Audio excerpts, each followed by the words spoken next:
James Allchurch, Managing Director of Mandrake Resources, ASX MAN. Big milestone for Mandrake today, James. 3.3 million tonnes of lithium carbonate equivalent maiden resource at the Utah Lithium Project is a big milestone. Can you tell us a bit more about it? Yeah, thanks, Simon. How are you, mate? Yeah, good. Yeah, good. Yeah, it's a big day for the company. 86 ppm is the global grade, 3.3 million ton. It's really interesting to note that the clastics zone within that, comprising 1.25 million ton, so 1.25 million ton, is actually grading 123 ppm or milligrams per litre, same sort of units. So it really does put the company in a top tier of North American lithium developers. And of course, it's our maiden resource with 93,000 acres in southeastern Utah. So we're really excited and ready for the next phase. With Mandrake and its Utah Lithium Project, DLE, direct lithium extractions, is going to be involved. And it's changing the game of lithium extraction, especially with its water saving benefits. How do you see this impacting projects in North America? Yeah, we've got a partnership with Electrolith, which is down in Melbourne. They've just won a award from the Australian Fin Review for the best, most competitive company in agriculture, mining, and utilities. They're majority owned or got a major shareholder in Rio Tinto. So Rio Tinto backed, who've just taken on Arcadium for 10 billion Australian dollars, which is a really interesting development in the lithium brine story. This was only last week, I think, and it really does back lithium brine, I suppose, as the way to go with respect to lithium production over spodumene. I know that Arcadium's probably 80-90% of their resources are in lithium brine, and that is also a real testament to what Rio are thinking are happening in the DLE space. Arcadium are probably the pioneers in DLE with a lot of the work they're doing, and the CEO of Rio has been on record fairly recently as really being interested in how DLE develops and potentially a game changer for lithium production throughout the world, really. So Electroflow is the other partner that we have, who are based in San Francisco. They're both building pilot plants relatively soon. Electroflow will be exporting some lithium brine to those guys before Christmas, and Electrolith will be kicking off their pilot plant next year. You've also just recently received $1 million government grant. How important is that kind of support for Mandrake, and are you seeking other funding opportunities?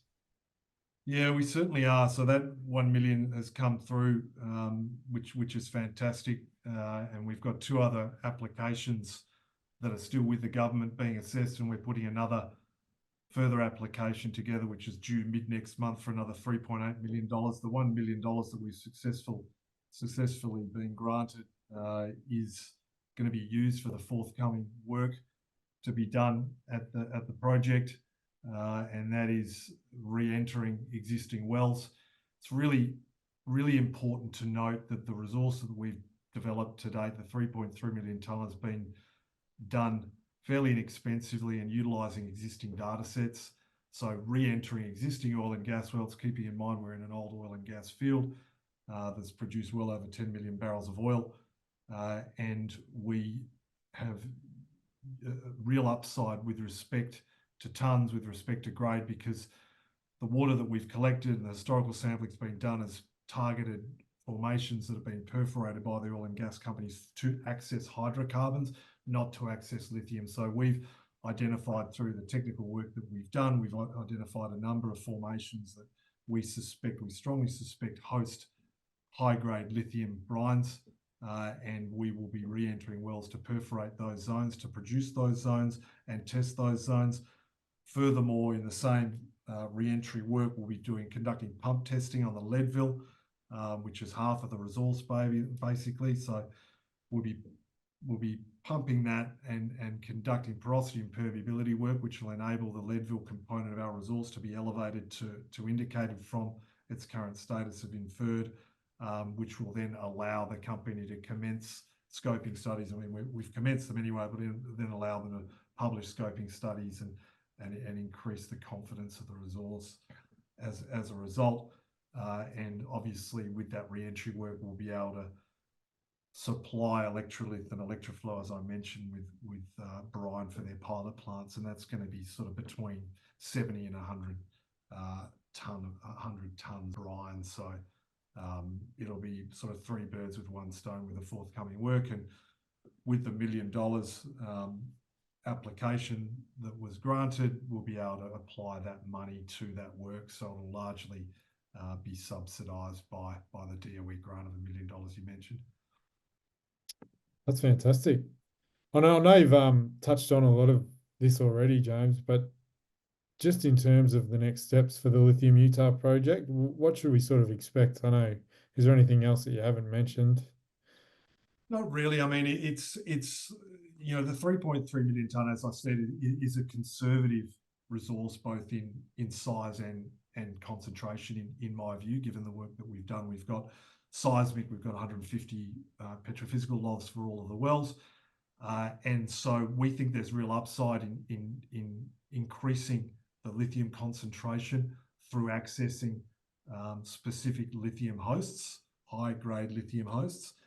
And as I mentioned, you know, if we, you know, with the porosity and permeability information that we'll be able to glean, we've used very conservative numbers of 9.6% porosity throughout the project. That is less than a lot of the Leadville porosities that get worked on.